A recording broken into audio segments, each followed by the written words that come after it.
copings off first place, and then we're going to see what's underneath, because what we need on this wall, we need a good footing. So what we'll do is I'll put a 4-inch footing in, so that's a good base for the stone wall to be built on.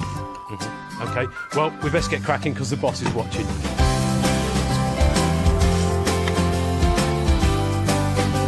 Right, so what Matt's going to do now, we need to put in a footing for the wall that's going up.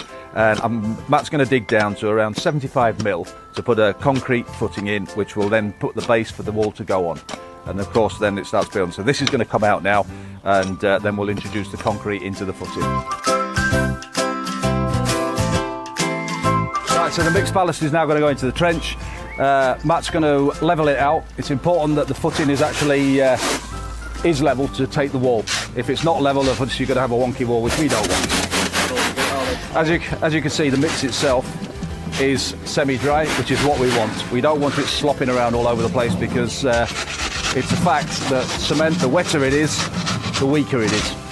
So once we get this levelled out, we'll put a spirit level on it, tamp it down, and then it'll be ready to take the wall.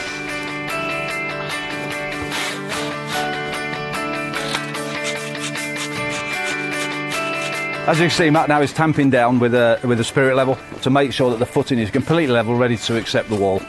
And once that's done, we'll just leave that. We'll leave that 24 hours for it to cure off, and then we'll be able to build on it.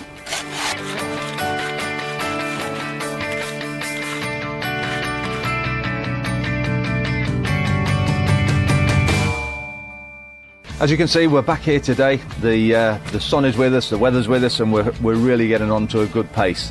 Chris, why did you actually pick this product for this job? Well, as you know, Trev, there are hundreds of different walling products out there on the market. We've chosen Marshallite pitched face walling. This suits this scheme down to the ground, really. It matches the paving, it's got a nice contemporary look about it. There are 2 different sizes in this particular scheme, so in terms of matching it up and making the project suit the overall style of the house, this is absolutely perfect product for it. Yeah, I think it's good for here as well, because what we've got here is we've got a bit of a retaining wall, and the client has decided they don't want a double skin wall, they want a single skin wall, and because we're only going up 3 or 4 course, it's absolutely ideal for this situation. Fantastic. That's good. As you can see, Matt is introducing the bricks onto the footing that we did earlier. That's now gone off. If you see where he's laying the bricks onto the bed, he's taking the top of the brick to the top of the line. That is what actually gives you your levels. In that incorporation of the brick, he's putting in a 10 to 12 mil joint, and he's going to incorporate that all the way through. So that way, from left to right, you're going to get it completely level all the way along without having to do a spirit level tap on every brick. String line is really important that you work to. Tap them down onto the mortar bed, keep it straight. He's putting a stream of mortar down, which will accept the block onto the top, and then just lining it through. Then he'll bring the block onto it, press it down, give a good compression, and then from there he'll just put a little fillet onto the end of a block, which will then give you your joint at the top. Again, with the string line, that is giving you your levels. Important that we actually keep the levels straight. He will put it down, tap it down to the string line, and then use the spirit level once that's all done to make sure that everything is level and on course. Right, what Matt's going to do now is introduce the coping. He's going to wet the back of it. The reason for that is what we don't want is the moisture to be drawn out of the mortar and into the stone, so it will stay solid and keen to the wall. There you go, introducing it onto the wall.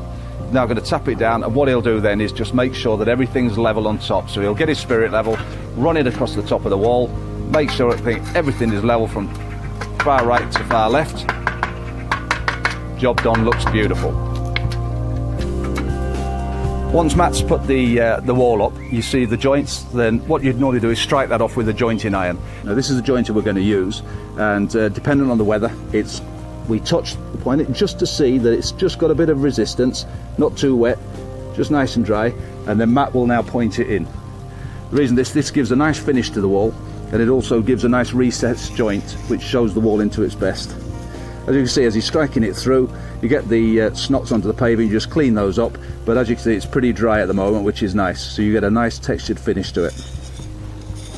As you can see, once Matt's actually finished doing all the pointing in, he'll then get a soft brush, and then he'll just stroke it over the face of the wall, and it'll just take the rough edges off and give a nice textured finish to the wall.